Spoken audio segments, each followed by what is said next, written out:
የእግዚአብሔር ልጆች በፍቅር የማያኖረውን ሐሳብ ሀገር የሚያፈርሰውን ሐሳብ ሰላም የሚነሳውን ሐሳብ በእግዚአብሔር ቃል መከተል ያስፈልጋል። ይህንም ማወቅ ስለ ውሃ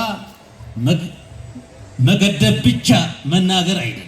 እኛ ራሳችን መከተል አለ በእግዚአብሔር ቃል እግዚአብሔር እና ዮሐንስ ጌታ ኢየሱስ ክርስቶስ በዮሐንስ ሊጠመቅ ወደ ዮርዳኖስ ወረደ። ዮሐንስ ምን አለ? ጌታዬ አጥምቀኝ ሲለው እኔ በአንተ እጅ እጠመቃለሁ እንጂ እኔ እንዴት አንተን አጠምቃለሁ አለ። የትሁት ልጅ ትሁት ነዋ፣ እናቱ ትሁት ናት፣ በእውነቱ ትሁት ናት። ዮሐንስም ትሁት ነው። የእግዚአብሔር ልጆች ቅድስት ኤልሳቤጥ የማርያምን የሰላምታ የምስጋናዋን ቃል በሰማች ጊዜ በማኅፀኗ ያለው ጽንስ ለጌታ እናት ዘለለ፣ አመሰገነ ማርያምን። አዎ እግዚአብሔራዊ የማርያም ድምፅ ጽንስ ያዘልላል ያላችሁ በጣም ይገርማል። አዎ ማርያምንም ማመስገን የሚችል ሰው በመንፈስ ቅዱስ የተሞላ መንፈስ ቅዱስ ያደረበት ይቺ የእግዚአብሔር መንፈስ ቅዱስ ያደረባት አዎ የጌታዬ እናት ወደ እኔ ትመጪ ዘንድ እኔ ምንድን ነኝ እኮ ነው ያለች። የሰላምታሽን ድምፅ በሰማው ጊዜ ይኸው ጽንሱ በማኅፀኔ ዘለለ። የዚች የትሁቷ ልጅ ነው ዮሐንስ። አየው አዎ ከአስቀዳሽ ቤተሰብ ቀዳሽ፣ ዲያቆን፣ ካህን፣ ሰባኪ አገር ሰው ከሰው ጋር ሲጣላ የሚያስታርቅ ሰው ይገኛል። አዎ ከተሳዳቢ ቤተሰብ ጸሎተኛ አይገኝም። እግዚአብሔር ልጆች አትድከሙ።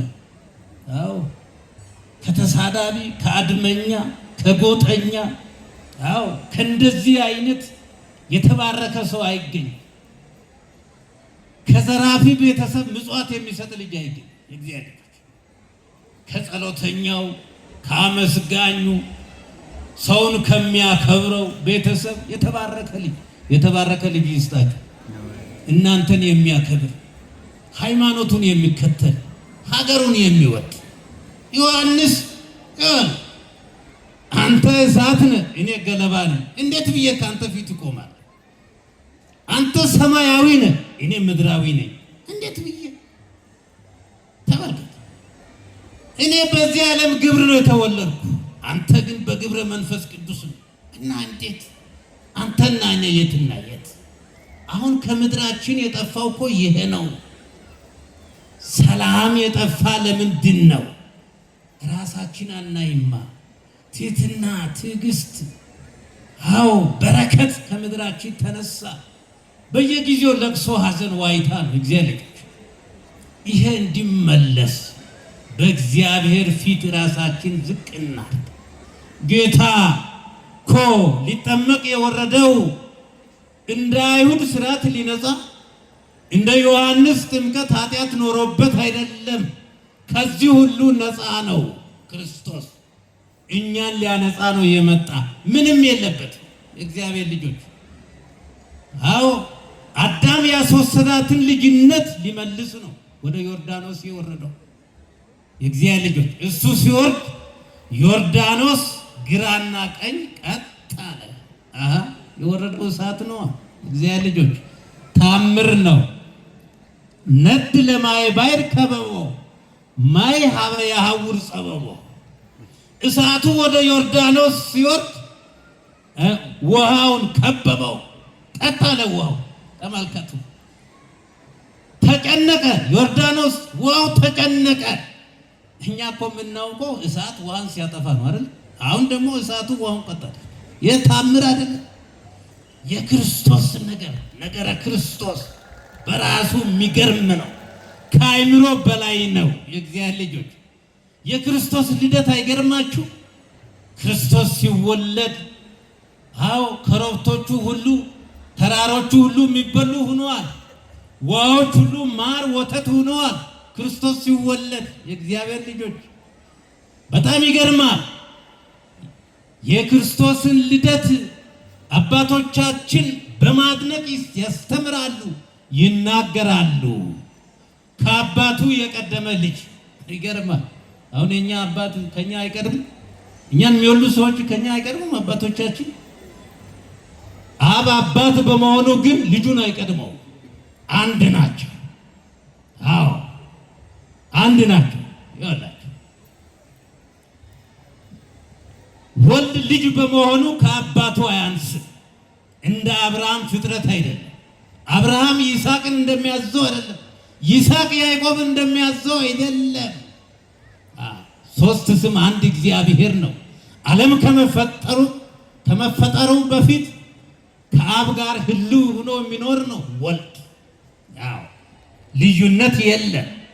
ተመልከቱ፣ አባቱን ያልቀደመ ልጅ በጣም ይገርማል። በሁለተኛ ደግሞ እናቱን የመረጠ በእውነቱ የምትወልደውን እናት የመረጠ መርጦ የተወለደ ልጅ ይወላል። ማርያም አስቀድሞ ጌታ ከመወለዱ በፊት በአምላክ ሕሊና ታስባ ትኖር ነበር አይደለም? ንጽሕት ናት፣ ቅድስት ናት አለ። እሱ ፈልጎ ነው በሷ ማይፀን ያደረ።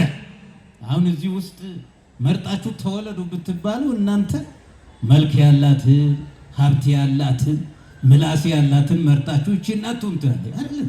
እንደዚህ እኮ እዚህ ዓለም ነገር እንደዚህ ነው በእውነት።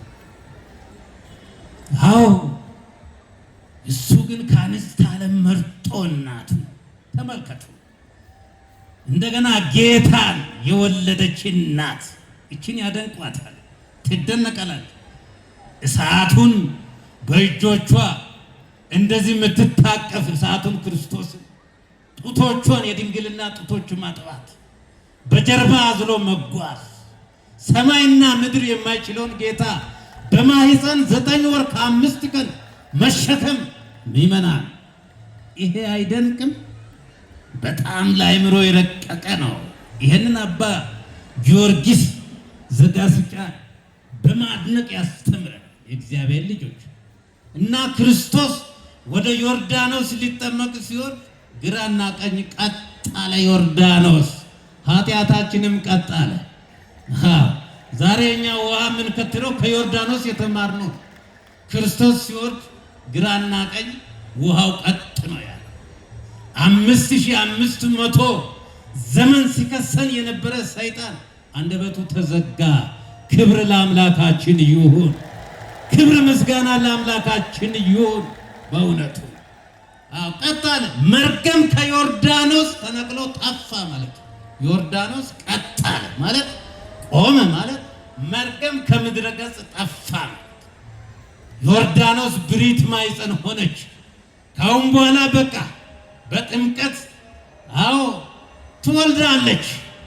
ማይፀኗ ለምለም ነው የእግዚአብሔር ልጆች።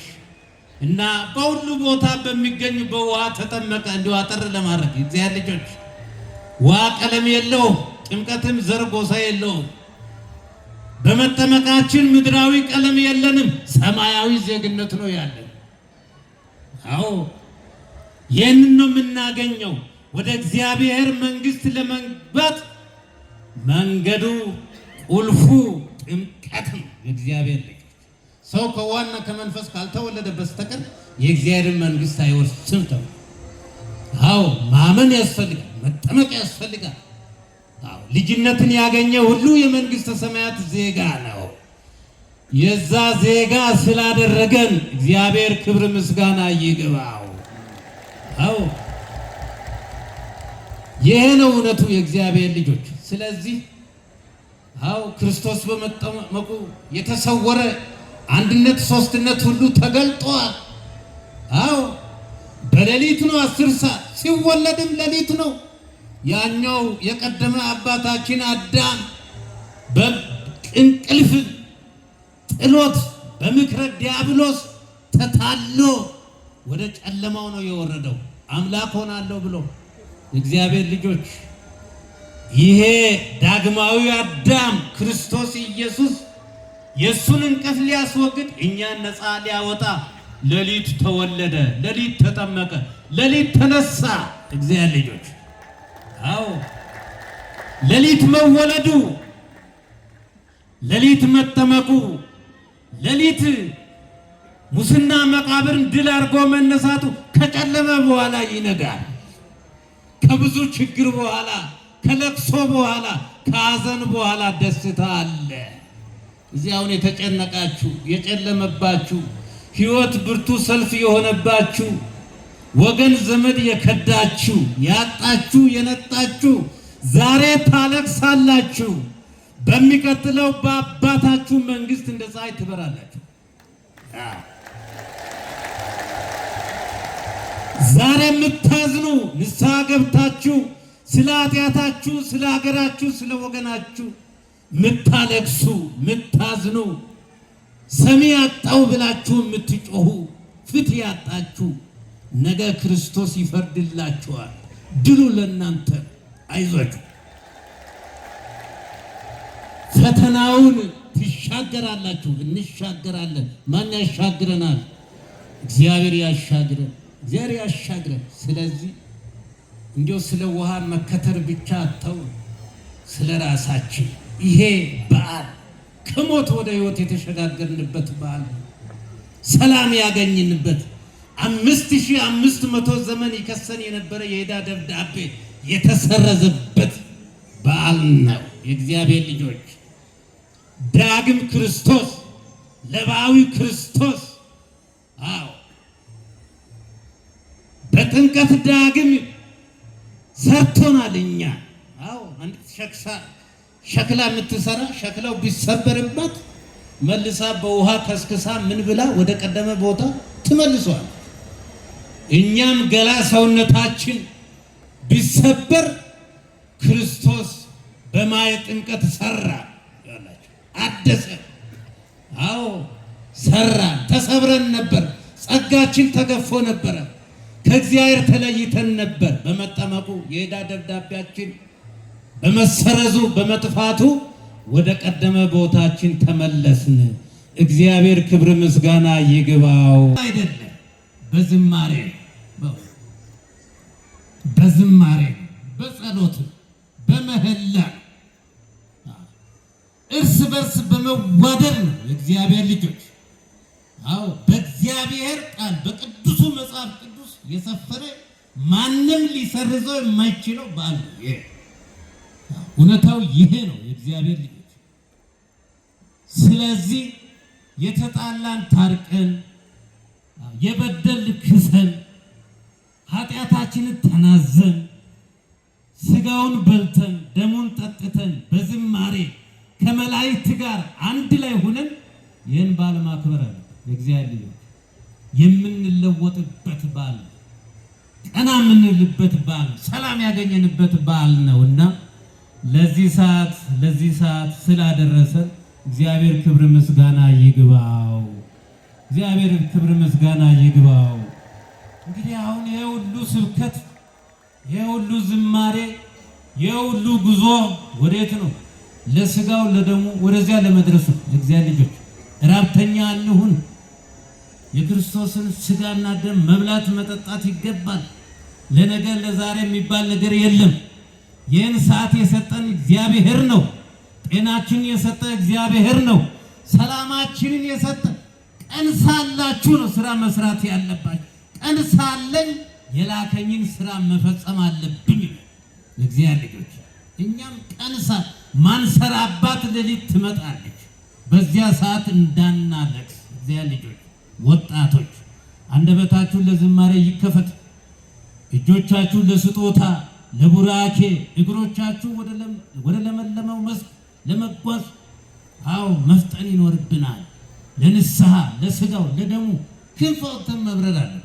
ከኃጢአት ጋር መኖር ጥሩ አይደለም፣ ማደር ጥሩ አይደለም፣ ያማል። አዎ የእግዚአብሔር ልጆች እና መድኃኔዓለም ኢየሱስ ክርስቶስ በዓላችንን የሰላም የጤና የፍቅር በዓል ያድርግልን። እንዲያው ሰዓት ሄደ እንዳትሉ፣ ይሄድ ሰዓቱ። እናንተ ወደ ክፉ ቦታ አትሄዱ። ይመራል። ምንም አይደለም።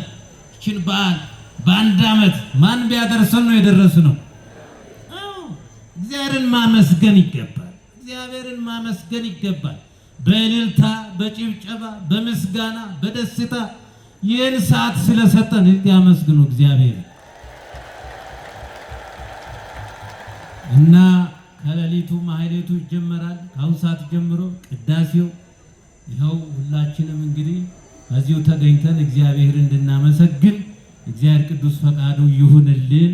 ሁላችሁንም እግዚአብሔር ይባርካችሁ ይቀድሳችሁ።